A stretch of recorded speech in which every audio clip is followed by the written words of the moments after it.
Hello, John. Most members, I think, will know you very well, but in on the off chance that any of them don't, perhaps you can just explain who you are and your job and your background. Okay, I can do that. Firstly, hello, Kevin. So my name is John Dobbie, and I am a Regional Industrial Hygiene Director in BP's Group Health Team.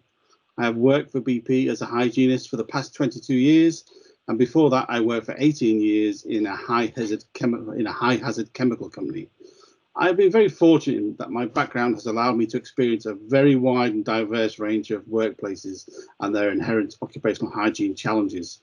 As I enter my 41st year in the profession, I have some concern that although a lot of things have improved, sadly there is much that hasn't.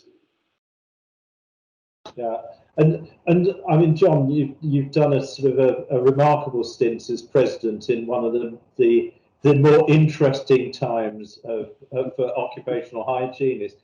So, as an immediate past president, I'm really interested in your perspectives on the society and where it needs to go for the future. Yeah, so I really enjoyed my year as president of the society during a time when, as you say, a lot has happened that could not be foreseen. I think this last year and the events have really strengthened the society and enhanced its reputation globally. I think a lot of this is down to yourself, Kevin. I think I was very fortunate. It fell to me to recruit a new CEO, and I think we really looked in when we found you. So a lot of this is Thank you. but I think it's enhanced our reputation globally, not just in the UK. It has, for example, demonstrated how we can rapidly draw out the expertise from amongst the membership and channel them into producing excellent guidance on the COVID-19, such as the guidance on PPE, the risk matrix, and the return to work, just to name a few. So yeah, it's been an interesting year, and I have thoroughly enjoyed it. And what you just touched on there. Now, we're a scientific charity as well as the sort of chartered society for occupational hygienists. In terms of what we've learnt from a better visibility of the scientific side of the society through COVID, how do you see that scientific role broadening out in the future? Well, I think this has opened our eyes on how much we can deepen and broaden our scientific links. We have always acknowledged how much occupational hygiene is a scientific discipline, but perhaps in recent years we have forgotten what that means. This year has regrounded our linkages to science and, by association, academia.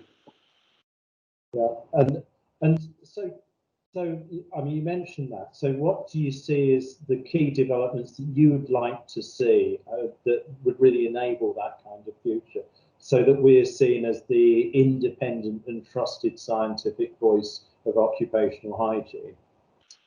Yeah, I think the key enabler will be partnerships with universities, colleges, schools, and health-related organisations, such as the work we've done this year with the Society of Occupational Medicine and others. I think that these relationships have and will raise our profile globally and is reinforcing our independence while cementing our role as a trusted scientific voice. Yeah, and I think what many of the members won't know is just how much organisational work yourself and many of the volunteers have done to sort of ensure that we're working in tandem.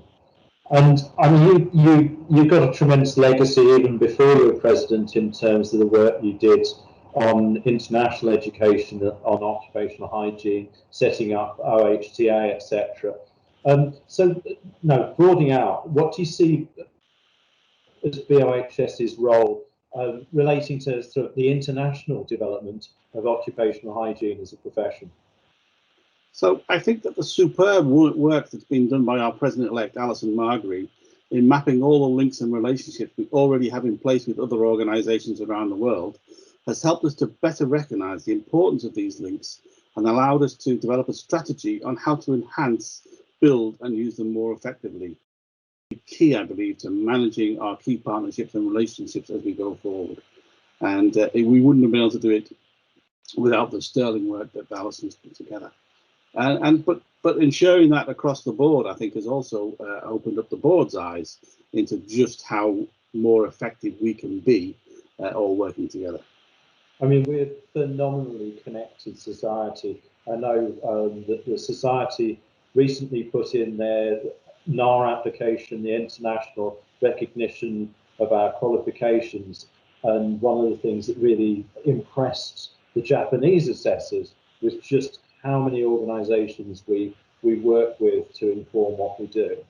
And just when you thought you were off the hook, we've kind of reeled you back in to chair a new group, which is to sort of pull that all together. So, can you tell us a bit about the new international engagement group and how that relates to our kind of international strategy for the future?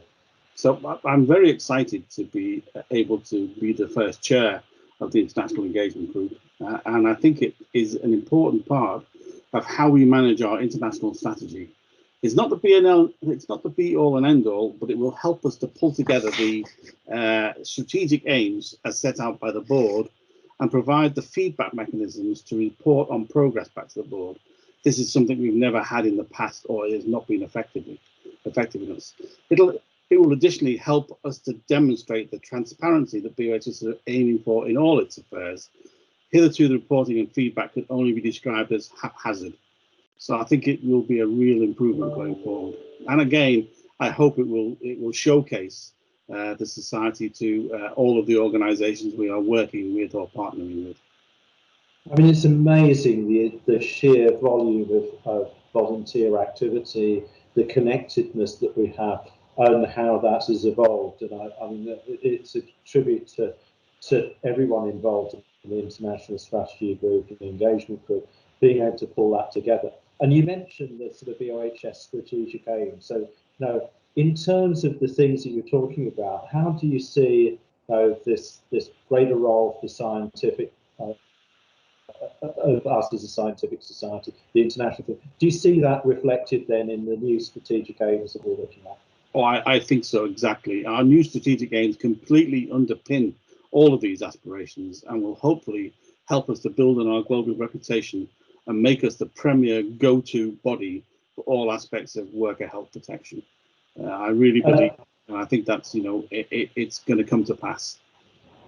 And I think if you were to reflect back to the beginning of your presidency, etc., when you came in, etc., what would be the things that you think that have been the real achievements of the society recently, and the things that you see as the big opportunities that me as the CEO and future presidents really need to grab hold of and ensure that we sort of make the best of?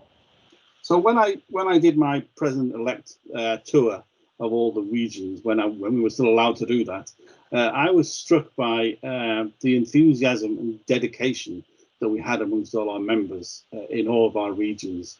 And a lot of good work was being done already. But I think that this year we've been forced, as a result of COVID, to cooperate more and work more effectively. And I think some of the webinars that we put on for the regions, which have explored or gone beyond just a region, they've been fantastic. I think that's showing us how we can collaborate more in the future. I think it's probably going to lead to more membership engagement, and I think the society will benefit from that. I think everybody will start to feel as though they're an important cog in a large wheel, which is being very, very successful in helping to drive forward worker health protection. And I have to say, John, I think I'd be remiss if I didn't sort of extend the thanks of the society and of head office for your work, particularly being president and immediate past president over a period of incredible change and challenge. We've been immensely lucky to have you and the expertise that you brought to bear. And I have to say, it's great that you're still going to be engaged with the IEG, because I will miss your company when the time comes. We'll just have to find a virtual way to have a pint. But and thanks very much for your time today. I think it'd be really helpful for people just to get a bit of a perspective. Thank you, Kevin. But I'd like to say that the one thing that does hearten me is that as I sort of do bow out next April, I know that we've got a superb current president in Kelvin, and we will have a fantastic president afterwards in Alison Margery. So yeah, I know that the society is in good hands, and I know that you will be chaperoning it to be as effective as it possibly can be. Thank you, John. Thank you.